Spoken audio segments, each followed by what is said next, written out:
நாம் தமிழர் கட்சி சார்பாக போட்டியிடக்கூடிய வேட்பாளர் அப்சியா நஸ்ரின் அவர்களோட அறிமுக கூட்டம் நடந்து கொண்டு இருக்கும்போதே மேடையில் இருந்த அந்த வேட்பாளர் மேலேயே கல்லை தூக்கி எரிஞ்சிருக்கிறாங்க அந்த திமுகவினர். திமுகவினுடைய அராஜகம் நாளுக்கு நாள் அதிகரிச்சுக்கிட்டே போகுது. இஸ்லாமியர்கள் கூடியிருக்கக்கூடிய அந்த வேட்பாளர் அறிமுக கூட்டத்தில் ஏராளமான பெண்கள் இருக்கிறாங்க, குழந்தைகள் இருக்கிறாங்க, வயது முதிர்ந்தவர்கள் அனைவருமே அந்த பொதுக்கூட்டத்தில் பங்கு பெற்றுக்கிட்டு இருந்தாங்க. அந்த வேட்பாளர் அறிமுக பொதுக்கூட்டத்தில் நாம் தமிழர் கட்சியினர் பேசி கொண்டிருக்கும் போதே, இந்த தேர்தலுக்கான பிரச்சாரத்தை முன்வைத்து கொண்டிருக்கும் போதே திமுக குண்டர்கள் மறைந்து நின்று கோலத்தனமாக பொட்டத்தனமாக கற்களை வீசிவிட்டு ஓடி சென்றிருக்கிறார்கள். இதனால் கடுமையான காயமடைந்திருக்கின்றன நாம் தமிழர் கட்சியினர். சிலர் மருத்துவமனையில் அனுமதிக்கப்பட்டிருக்கிறதாகவும் தகவல் வெளியாகியிருக்கிறது. இப்படிப்பட்ட ஒரு கேடுகட்ட ஒரு கட்சி இன்னைக்கு தமிழகத்தை ஆண்டுகிட்டு இருக்கு அப்படின்னு நினைக்கும் போதே தமிழக மக்கள் வெக்கி தலைகுனியணும். இந்த திமுகவை ஆதரித்த ஒவ்வொருவருமே வெக்கி தலைகுனியணும். இன்றைக்கு ஒரு சுதந்திரமா ஜனநாயகமா ஒரு அரசியல் கூட, ஒரு மாற்றத்திற்கான ஒரு அரசியல் கூட அவன் செய்கிற இந்த ஆட்சியாளர்கள், இந்த திமுக செய்யக்கூடிய அந்த தவறை கூட சுட்டி காட்டி நம்ம மேடையில் பேச முடியல. அப்படி பேசினா நான் மறைஞ்சு நின்று கல்லெறிவேன், உன்னை வெட்டி கொள்ளுவேன், உன் மேல வழக்கு தொடருவேன், இது போன்ற நெருக்கடிகளை செஞ்சுக்கிட்டு இருக்கிறாங்க. இப்படிப்பட்ட கோழைத்தனமிக்க இந்த ஆட்சிக்கு முற்றுப்புள்ளி வைக்க வேண்டிய ஒரு தருணமா இந்த 2024 நாடாளுமன்ற தேர்தலை பார்க்கணும். ஏற்கனவே மத்தியில் இருக்கக்கூடிய பாரதிய ஜனதா கட்சி நாம் தமிழர் கட்சியினுடைய சின்னத்தை திட்டமிட்டு முடக்கி இருக்கிறது. தற்போது இந்த திமுக நாம் தமிழர் கட்சியினர் அதையெல்லாம் தாண்டி இந்த சின்னம் முடக்கப்பட்டாலும் வீறுகுண்டு வேட்பாளர்கள் அறிவிக்கப்பட்டு களத்தில் பிரச்சாரம் செய்கிறாங்க. ஏராளமான மக்களோட ஆதரவு கிடைக்குது. குறிப்பாக இஸ்லாமிய சொந்தங்களுடைய ஆதரவு நாம் தமிழர் கட்சிக்கு அதிகமாக இந்த தேர்தல் கிடைத்திருக்கிறது. இதையெல்லாம் பொறுக்க முடியாமல் அந்த திமுகவினர் கொந்தளித்து வேட்பாளரை தாக்குறதும் நாம் தமிழர் கட்சியின் பொதுக்கூட்டங்களில் தடுக்கிறதுக்காக அதை நல்லபடியாக நடக்க விடாமல் மக்கள்கிட்ட ஒரு நல்ல கருத்தை திமுக எந்தெந்த பாசிச கொள்கைகளுக்கெல்லாம் ஆதரவாக செயல்பட்டது, எப்படி மோடிக்கு ஜால்ரா தட்டுச்சு அப்படிங்கிறதெல்லாம் அவர் விளக்கி பேசி கொண்டு இருந்தார். அது பொறுக்க முடியாமல் அந்த திமுகவினர் கற்களை வீசி எறிந்து விட்டு மாயமாய் இருக்கிறார்கள்.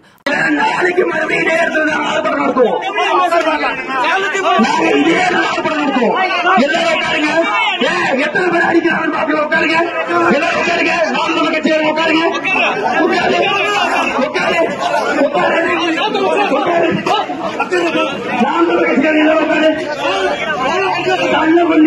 துப்பாக்கி எடுத்து சுடுறதோ பாத்தீங்க உட்காரு. நடுவில் எவன் அடிக்காத, நடுவில் மேடல எவன் அடிக்காத, இறங்கு நீ இறங்கு இறங்கு.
பிரச்சனை நடக்குது. அந்த பிரச்சனை நடக்கும் போது பெண்கள் வந்தா நான் நிற்போம். ஒதுங்கி நிற்போம். ஆனால் ஒரு பெண் வேட்பாளர், இஸ்லாமிய பெண் வேட்பாளர் மேடையில இருக்காங்க. மேடையில இருக்கும்போது கள்ள கொண்டு எரியிற ஆபாசமா பேசுறனா உன்னை எப்படிப்பட்ட மனநிலைக்கு இந்த திராவிட முன்னேற்ற கழகம் மாத்தி விட்டு இருக்கு. சிந்திச்சு பாருங்க மக்களே, சிந்திச்சு பாருங்க. நீங்க உட்கார்ந்து இருக்க வேட்பாளர், உட்கார்ந்து இருந்த வேட்பாளர் உங்கள் வீட்டு பெண்ணை நினைச்சுக்கோங்க. உங்கள் வீட்டு பெண்ணுக்கு இப்படி கல்லடிபட்டு இருந்தா நீங்க என்ன நினைச்சிருப்பீங்க? நீங்க என்ன நினைச்சிருப்பீங்க? அப்போ ஒரு இஸ்லாமிய பெண் வேட்பாளருக்கு இந்த நிலை என்றால் இதுதான் திராவிட முன்னேற்ற கழகத்தின் சமூக நீதியா? இதுதான் சமூக நீதியா? இதுதான் சமூக நீதியா? என் அன்புறவர்களை சிரிச்சு பார்க்கணும். அப்ப இதுதான் திராவிட முன்னேற்ற கழகத்தின் பண்பு. இப்படி நிற்பதுதான் நாம் தமிழர் கட்சியின் மாண்பு. இதுதான் நாம் தமிழர் கட்சியின் மாண்பு. எல்லாரும் உட்காருங்க, உட்காருங்க, உட்காருங்க, உட்காருங்க. நம்ம கொடுத்த நேரம் கூட்டம் இருக்கு, பேசிட்டு போவோம். உட்காருங்க, உட்காருங்க. ஏய் சுனேஷ், உட்காரு. அடிக்கண்டா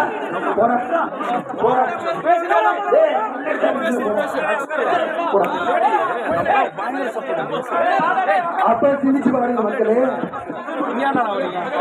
இந்த மண் எப்படிப்பட்ட மண், இந்த மண்ணை எப்படிப்பட்ட மண்ணாக மாற்றப்பட்டிருக்கின்றது நம்ம சிரிச்சு பார்க்கணும்.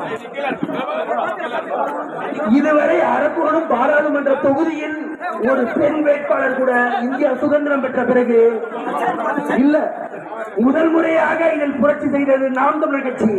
ஒரு இஸ்லாமியரை பெண் வேட்பாளராக இந்த மண்ணில் நிறுத்திருக்கு. ஒரு பெண் வேட்பாளராக நிறுத்திருக்கு.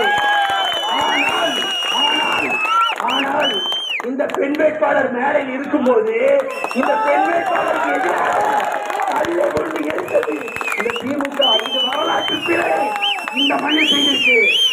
வரலாற்று பிழை, வரலாற்று பிழை. நான் கேட்கிறேன், இன்னைக்கு எல்லா இதுலயும் லைவ் போயிட்டு இருக்கு. இதே திமுக